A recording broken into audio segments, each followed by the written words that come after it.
Assalamualaikum warahmatullahi wabarakatuh. Selamat pagi dan salam sejahtera untuk kita semua.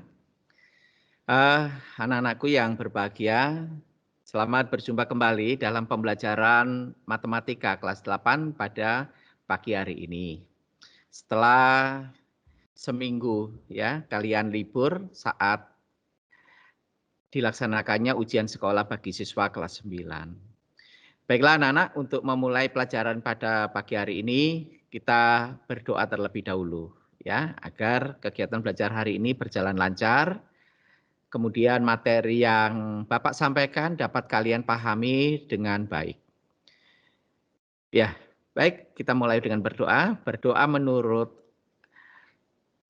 keyakinan dan agama kita masing-masing. Berdoa dimulai.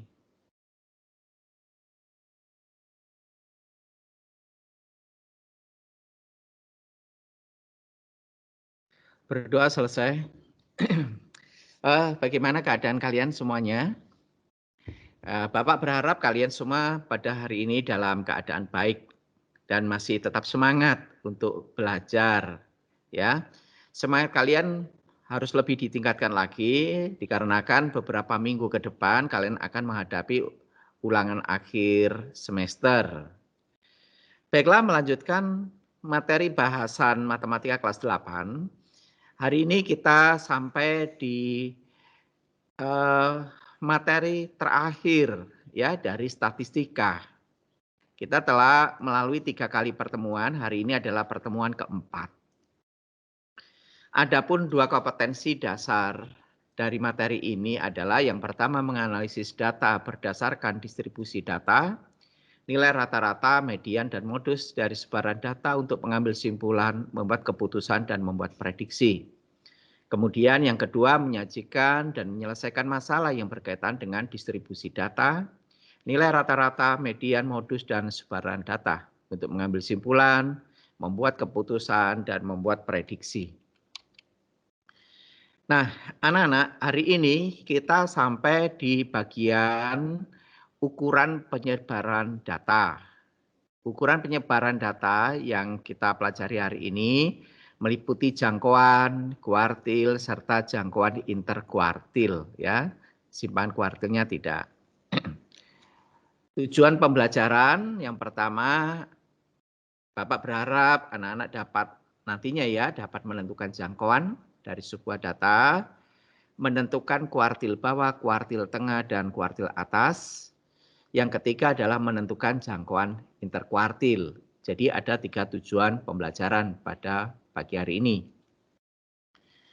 Nah, sebelumnya perlu kita mengingat kembali ya materi yang terkait dengan pelajaran hari ini, yaitu tentang median. Kalian masih ingat apa median itu? Ya, baik. Untuk mengingatkan kembali, amatilah contoh seperti ini. Ini adalah deretan nilai ulangan matematika 7 siswa. Ya, ada yang mendapatkan nilai 70, 65, 90, 83, 100, 56, dan 77. Begitu. Nah, kita perlu mengurutkan data ini, mengurutkannya dari nilai yang terkecil. Dimulai dari 56, yang paling rendah dan paling tinggi adalah 100. Median itu adalah nilai tengah dari sebuah data yang telah diurutkan. Nah, ya, tentu kalian masih ingat ini pelajaran yang lalu. Dengan demikian, median pada data ini adalah 77 karena 77 ini berada di tengah. Ya, dari seluruh data dia berada di tengah-tengah. Sehingga median data dari 7 siswa ini adalah 77.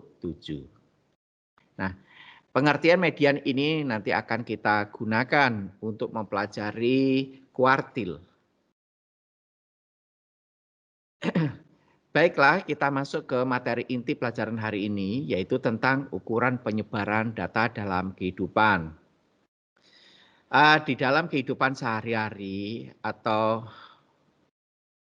misalnya di dalam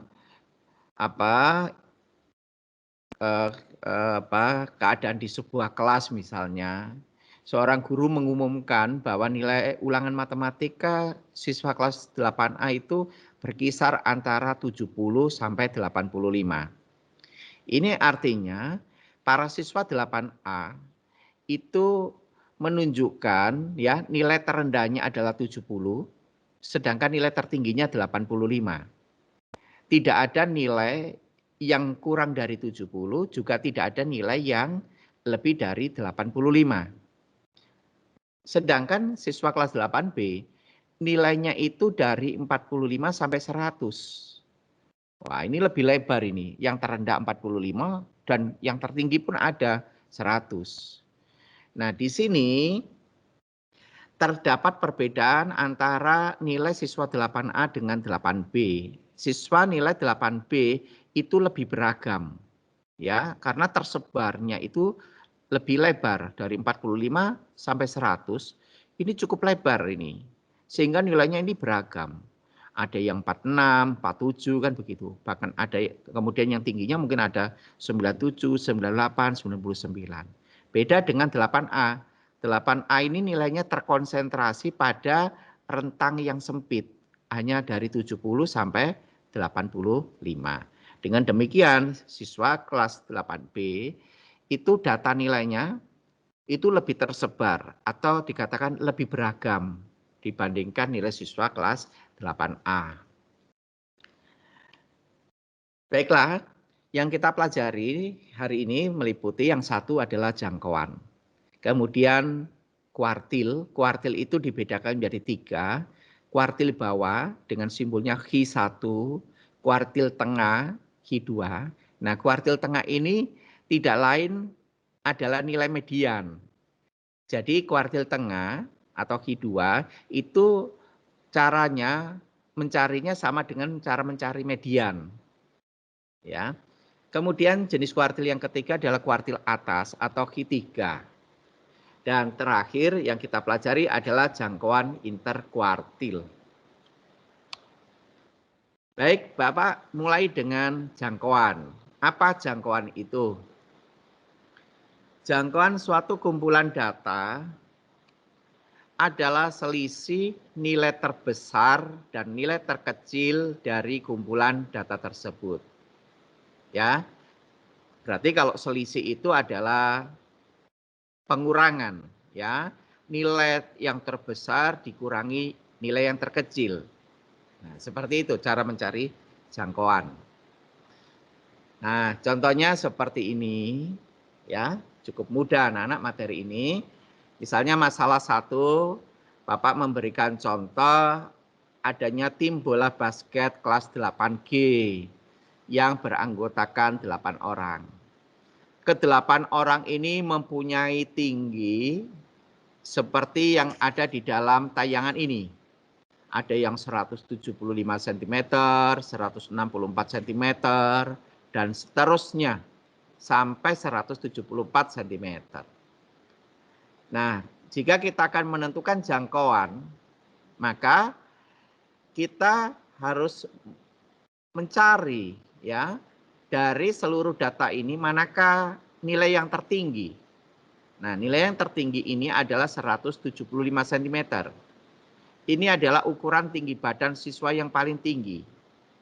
Kemudian kita cari nilai terendah dari data ini. Nilai data yang terendah adalah 160 cm. Dengan demikian, jangkauan data adalah nilai tertinggi data dikurangi nilai terendah data. Atau sama dengan 175 cm dikurangi 160 cm. Sama dengan 15 cm. Jadi jangkauan data di dalam masalah 1 ini adalah 15 cm. Bagaimana? Cukup jelas? Ya. Selanjutnya Bapak sampaikan kuartil. Apa kuartil? Ya.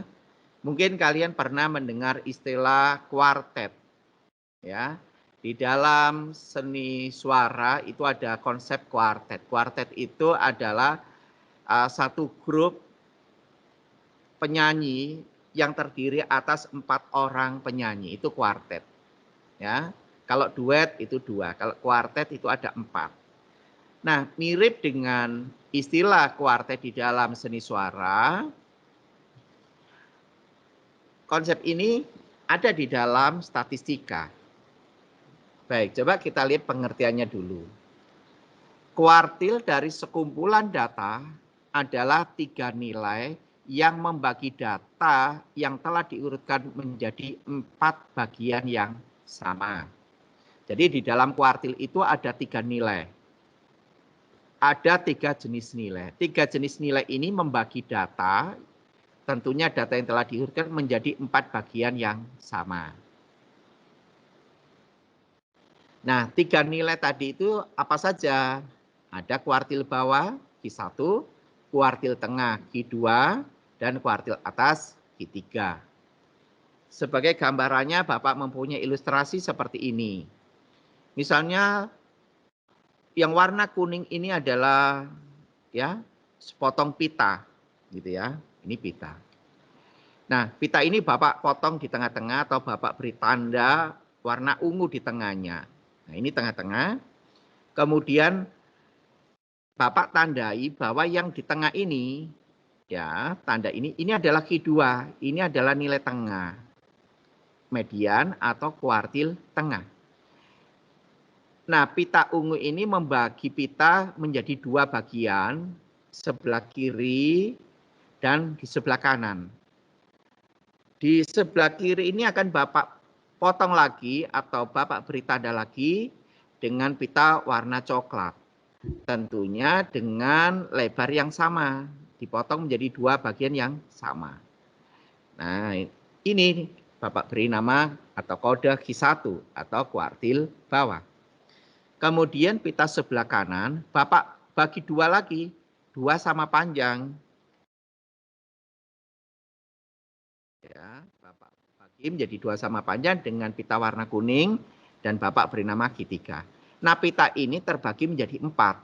Coba kita hitung ya, ini 1, 2, 3, 4. Nah, 4 potong yang sama panjang ini itu dipotong oleh Q1, Q2, dan Q3. Nah, seperti dalam definisi ini tadi, kuartil dari sekumpulan data adalah 3 nilai, betul kan? 3 nilai Q1, Q2, Q3, yang membagi data yang telah diurutkan menjadi 4 bagian yang sama. Nah, ini 4 bagian yang sama. 1, 2, 3, 4. Nah, nanti membaginya itu kita mulai dari yang tengah-tengah ini, yaitu kuartil tengah atau median.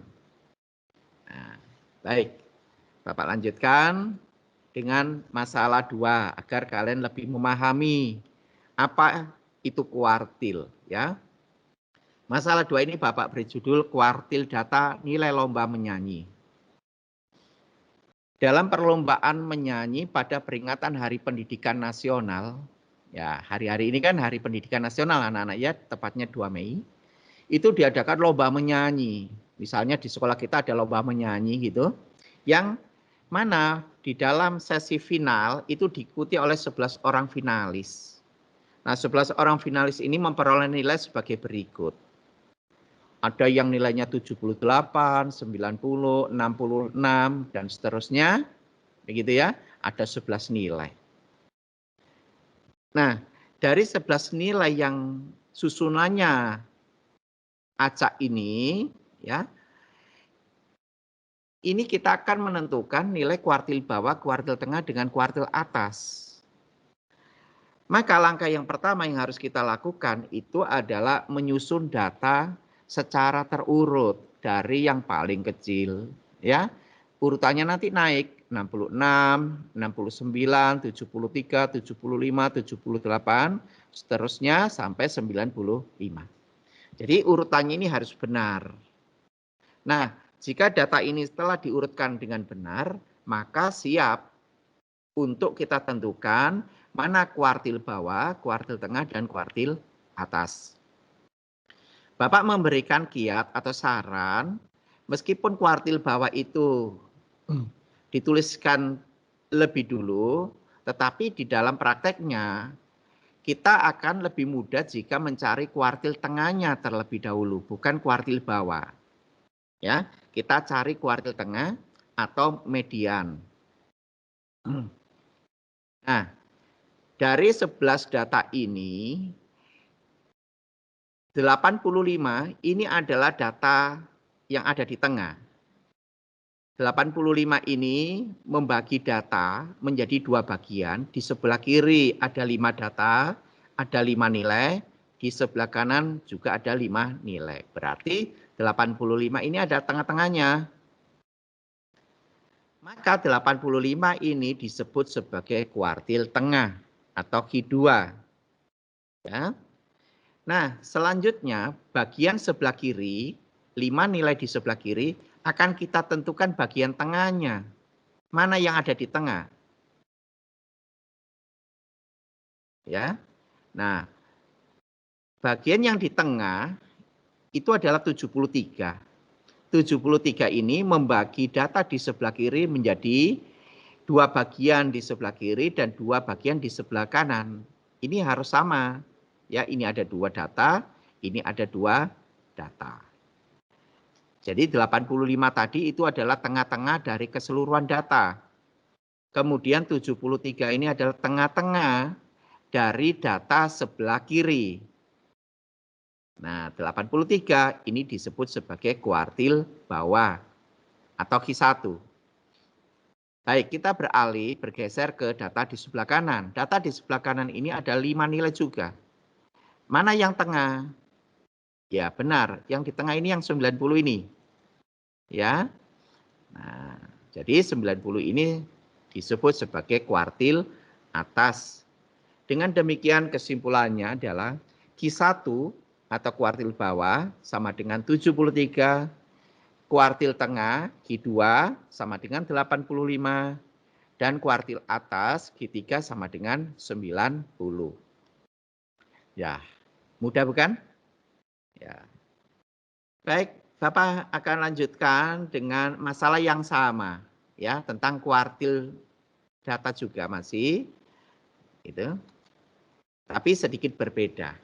Masalah 3 ini Bapak beri judul kuartil data jarak rumah guru. Nah, misalkan di sebuah sekolah dasar itu ada 10 orang guru. Nah, mungkin sebuah sekolah dasar di sebuah desa ya yang cukup jauh dari kota sehingga gurunya hanya ada 10 orang. Nah, setelah diukur jarak rumah setiap guru ke sekolah, ada yang berjarak 9 km, ada yang 3 km. Kemudian yang paling dekat itu 1 km, yang paling jauh 15 km. Nah, kita akan menentukan kuartil data ini. Ya. Masih ingat apa langkah pertamanya? Langkah pertamanya adalah menyusun data di atas secara terurut dari yang paling kecil. Maka diperoleh urutan 1, 3, 3, 4, 5, 6, 7, 9, 11, 15. Urutannya naik. Ya. Nah, kemudian setelah diperoleh urutan, apa langkah berikutnya? Betul, langkah berikutnya terlebih dahulu kita tentukan median atau nilai paling tengah ya pada seluruh data ini atau kuartil tengahnya. Data ini tadi kan ada 10 nilai ya anak-anak ya, 1, 2, 3, 4, 5, 6, 7, 8, 9, 10. Kalau begitu tengah-tengahnya yang mana ini? Tepat yang di tengah yang mana? Oh, ternyata tidak ada satu nilai yang tepat berada di tengah. Yang kita jumpai, yang berada di tengah itu ada 2 nilai, yaitu 5 dan 6. Ya, beda dengan masalah sebelumnya. Kalau masalah sebelumnya, nilai yang tepat berada di tengah itu tunggal, 1 saja. Tapi kalau yang ini, yang di tengah-tengah itu ada 2, 5 dan 6. Nah, di sebelah kiri 5 coba lihat, kan ada 4 nilai, ada 4 data, yang di sebelah kanan juga ada 4. Berarti 5 dan 6 ini menduduki tengah-tengah. Ya, kalau begitu kuartil 2, kuartil tengah itu ditentukan oleh 5 dan 6. Nah, ya. Jadi nanti kuartil tengahnya dihitung ya dari kedua nilai ini. Nah, cara menghitungnya seperti ini. Jadi kuartil 2 itu adalah jumlahkan dulu dua nilai ini, 5 dan 6 ini dijumlahkan, kemudian dibagi 2. Diperoleh 11/2 atau 5,5. Inilah kuartil tengah dari data ini. Nah, ya, jika kalian mendapati kasus banyaknya data itu genap, itu bisa dipastikan bahwa kuartil tengah itu akan ditentukan oleh dua nilai seperti ini. Baik. Nah, sekarang bagaimana menentukan kuartil 1? Ya, data mana saja yang digunakan untuk menentukan kuartil bawah atau kuartil 1 dan data mana yang diperlukan untuk menentukan nilai kuartil atas. Nah, perhatikan gambar ini. Nah, ini kotak yang titik-titik ini melingkupi data 1, 3, 3, 4, 5. Ternyata 5 ini bagian dari data yang akan kita gunakan untuk menentukan kuartil bawah, termasuk 5 ini. Ya. Kemudian untuk menentukan kuartil atas, data yang digunakan meliputi 6, 7, 9, 11, 15. Mungkin kalian bertanya loh, tadi 5 dan 6 itu kan termasuk kuartil tengah. Iya, dalam hal ini 5 dan 6 itu memang penentu dari nilai kuartil tengah, tetapi dalam keadaan seperti ini, 5 juga dilibatkan di dalam penentuan kuartil bawah. 6 juga dilibatkan di dalam penentuan kuartil atas. Nah, baik, sekarang fokus pada data sebelah kiri. Manakah nilai yang tepat berada di tengah? Ya, benar. Yang berada tepat di tengah itu adalah 3 yang Bapak tunjukkan ini. Nah, Bapak lingkari, inilah kuartil bawah atau Q1. Jadi kuartil satunya adalah 3. Kita bergeser ya ke data di sebelah kanan. Untuk menentukan kuartil atas, cari data yang tepat berada di tengah-tengah. Yang berada di tengah adalah 9, ya, sehingga 9 ini merupakan kuartil atas atau Q3. Dengan demikian kesimpulannya kuartil atasnya adalah 9. Baik, ya. Jadi ini berbeda dengan masalah sebelumnya. Kalau masalah sebelumnya banyaknya data itu ganjil. Sehingga nilai kuartil tengah itu tepat hanya satu bilangan yang memang ada di dalam data itu, tertulis di. Tetapi kalau data banyaknya itu genap, maka nilai kuartil tengah akan ditentukan oleh dua nilai. Nah, kedua nilai ini dihitung dengan rumus rata-rata ya. 5 tambah 6 dibagi 2 seperti ini. Baik, Bapak punya satu masalah lain, variasi lain dari soal tentang kuartil ini. Bapak sampaikan di masalah keempat, yaitu dengan judul nilai finalis Olimpiade Matematika. Nah, di masalah ini Bapak sajikan ada 8 nilai. 8 nilai yang diperoleh oleh 8 orang finalis dalam lomba Olimpiade Matematika. Datanya seperti yang tampak di tayangan ini. Ya. Perintahnya masih sama, yaitu menentukan kuartil bawah, kuartil tengah, dan kuartil atas. Nah, jadi langkah pertama sama ya dengan dua masalah sebelumnya, kita urutkan data itu dari yang terkecil. Kemudian dari data ini kita mulai dengan menentukan kuartil bawah, yaitu nilai yang tepat berada di tengah. Karena banyaknya data ini 8, dan 8 itu adalah genap, maka kuartil tengah itu nanti akan ditentukan oleh dua nilai yang tepat berada di tengah.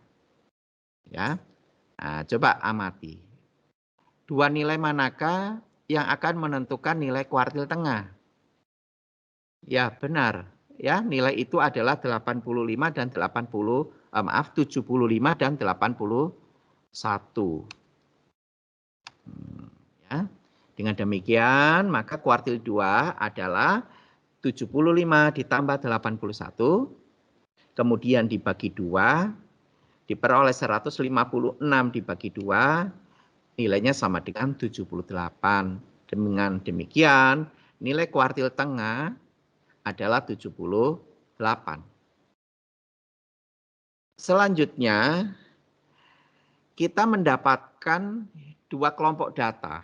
Kelompok data yang pertama di sebelah kiri, data yang kedua di sebelah kanan.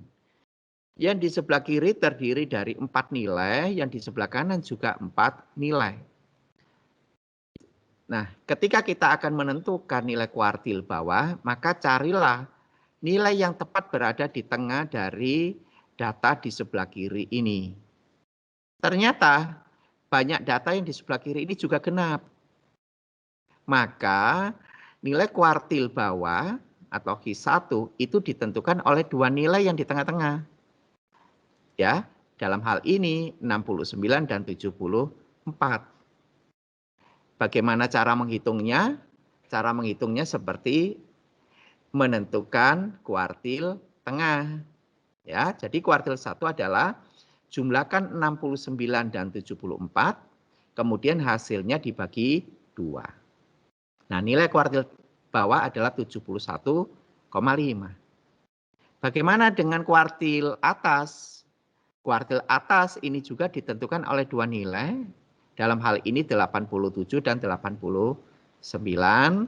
Dan nilai kuartil atas adalah jumlah dari 87 dan 89 yang dibagi 2.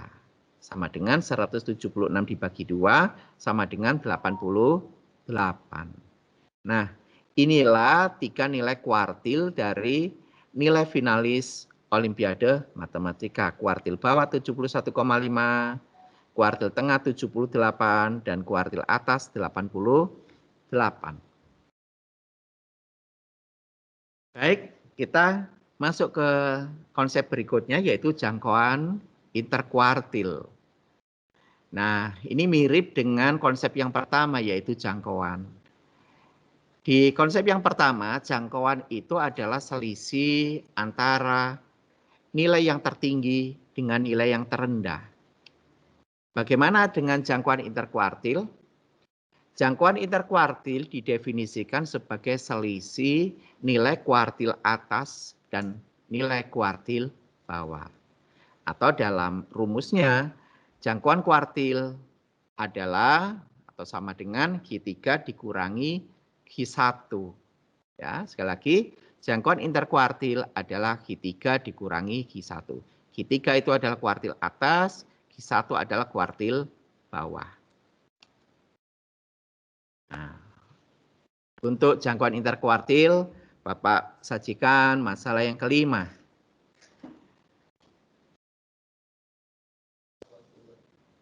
Nah, di masalah yang kelima ini Bapak sajikan adanya sejumlah data seperti ini. Susunan datanya masih acak ya, belum terurut. Maka untuk menentukan nilai-nilai kuartil ini, yang pertama harus diingat datanya harus diurutkan dari yang terkecil. Kemudian pencarian pertama adalah menentukan kuartil tengah. Nah, kuartil tengahnya 85. Kemudian dilanjutkan dengan penentuan kuartil bawah. Kuartil bawahnya 73. Dan berikutnya adalah penentuan kuartil atas. Diperoleh 90. Nah, jangkauan interkuartilnya itu nanti adalah selisih dari kuartil atas dan kuartil bawah. Ketika kuartil atasnya 90 dan kuartil bawahnya 73, maka jangkauan interkuartilnya adalah 90 dikurangi 73 sama dengan 17. Nah, baik. Ya, baik. Nah, Bagian terakhir ini Bapak sajikan masalah kelima, jika sebelumnya data itu disajikan itu sebagai data tunggal, ya, maka ini penyajian datanya dinyatakan dalam bentuk distribusi frekuensi. Ya. Kita akan menentukan nilai-nilai kuartil dari data ini. Bapak coba ingatkan kembali cara membaca tabel ini. Baris kedua ini 50 dan ini 2. Ini menunjukkan bahwa nilai 50 diperoleh 2 anak. Kemudian baris ketiga 70, kemudian ini 1, ini menunjukkan bahwa nilai 70 diperoleh oleh satu orang calon karyawan, gitu ya. Baik, dari 11 orang ini dengan nilai seperti yang ada di dalam tabel kita akan menentukan jangkauan, kemudian nilai-nilai kuartilnya, ya, dan juga jangkauan interkuartil. Untuk yang pertama jangkauan, kita harus menentukan manakah yang merupakan nilai tertinggi dan nilai terendah. Dari tabel ini cukup jelas bahwa nilai tertingginya adalah 100, kemudian nilai terendahnya adalah 50. Dengan demikian jangkauannya adalah 100 dikurangi 50 sama dengan 50. Berikutnya untuk menentukan nilai-nilai kuartil, mungkin di antara kalian itu akan menggunakan cara ini, yaitu seluruh data ini dituliskan secara terurut dan lengkap. Jadi 50-nya ada 2, ditulis 50, 50. 60 ada di 2, ditulis 60, 60. 70-nya 1, ditulis juga 70 sebanyak 1. Sampai nilai 100 ada 2 orang, ditulis 100, 100. Nah, ini dituliskan secara lengkap, ya. Ini boleh, ya, dilakukan seperti ini boleh. Kemudian baru kemudian ditentukan nilai-nilai kuartil tengahnya, kemudian kuartil bawah, juga kuartil atas. Ini dibolehkan, ya. Gitu. Itu dimungkinkan. Jadi kalian menyelesaikannya dengan cara menuliskan data itu secara terurut dan lengkap. Gitu. Nah, pada bagian ini Bapak coba tampilkan cara lain, ya, cara lain untuk menentukan nilai-nilai kuartil, tetapi tidak dilakukan dengan menuliskan secara lengkap dan terurut. Yaitu pada tabel yang ada tadi, tabel yang Bapak sajikan tadi, itu ditambahkan satu kolom. Satu kolom ini diberi judul frekuensi kumulatif. Pengertian kumulatif itu adalah hasil penambahan, gitu ya. Nah, contohnya begini. Nilai 50 itu frekuensinya 2. Berarti frekuensi kumulatifnya 2. 2 ini diperoleh dari frekuensi 2 ini. Karena ini awal, jadi frekuensi kumulatif di sini 2 itu sama saja dengan nilai yang di sebelah kiri ini. Untuk nilai 60 itu kan frekuensinya 2. Tapi frekuensi kumulatifnya 4. Dari mana 4 ini? 4 ini berasal dari 2 frekuensi ini dijumlahkan. 2 tambah 2 sama dengan 4. Kemudian pada nilai 70 itu frekuensi kumulatifnya 5. 5 ini dari mana? Berasal dari 2 tambah 2 tambah 1, 5. Kemudian pada nilai 80 frekuensi kumulatifnya 6. Itu berasal dari 2 tambah 2 tambah 1 tambah 1 sebanyak 6. Sampai akhirnya pada nilai yang terakhir yaitu 100. Nilai 100 ini frekuensi kumulatifnya 11. Memang 11 orang, ya. Nah, 11 ini berasal dari 2 tambah 2 tambah 1 tambah 1 tambah 3 tambah 2. Keseluruhannya adalah 11. Nah, kemudian 11 nilai ini, ya, coba kita tuliskan, tetapi yang kita tuliskan bukan nilainya, tetapi yaitu urutan nilainya, ya. Kita caca sebagai berikut. 1, 2, 3, 4, 5, 6, 7, 8, 9, 10, 11. Anggaplah ini seperti nomor absen, gitu ya. tampak di sini bahwa dari 11 orang ini yang berada di tengah itu adalah data yang nomor 6. Kemudian kuartil bawah itu ditempati oleh data yang ketiga. Kemudian kuartil atas itu ditempati oleh data yang ke-9. Nah, kita cari manakah data yang ketiga untuk menentukan kuartil bawah. Nah, data yang ketiga itu terletak pada baris kedua ini. Karena untuk 50 ini datanya baru mencapai 2. Ya, baru ada 2 data. Padahal kuartil bawah itu data yang ketiga. Nah, sedangkan 60 ini adalah ya menunjukkan sudah tercapai 4 data. Nah, data yang ketiga itu terletak di sini. Berarti kuartil bawah itu adalah 60. Kemudian kuartil tengah, data yang ke-6. Kita lihat di sini, di mana data yang ke-6? Nah, ini 6. Ini pas, ya, pas tepat 6. Nah, ini data yang ditunjukkan adalah nilai 80. Nah, kemudian kuartil atas adalah data ke-9. Nah, ini juga tepat ini, ya, data ke-9 tepat 90. Nah, dengan demikian kuartil bawah, tengah, dan atas secara terurut adalah 60, 80, dan 90. Ya. Nah, setelah kita mendapatkan 2 nilai yaitu kuartil atas dan kuartil bawah, maka selanjutnya kita bisa menghitung jangkauan interkuartil. Jangkauan interkuartil adalah selisih kuartil atas dan kuartil bawah diperoleh nilai 90 dikurang 60 atau 30, ya. Jadi jangkauan interkuartilnya adalah 30. Mungkin ada pertanyaan dari kolom chat, Pak Dede. Adakah anak yang bertanya?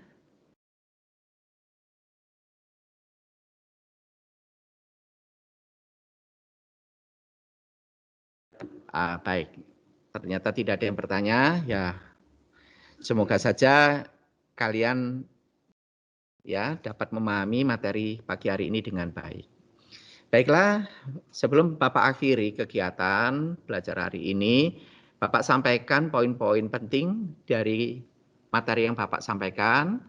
Yang pertama, jangkauan. Jangkauan itu adalah selisih dari nilai tertinggi dikurangi nilai terendah.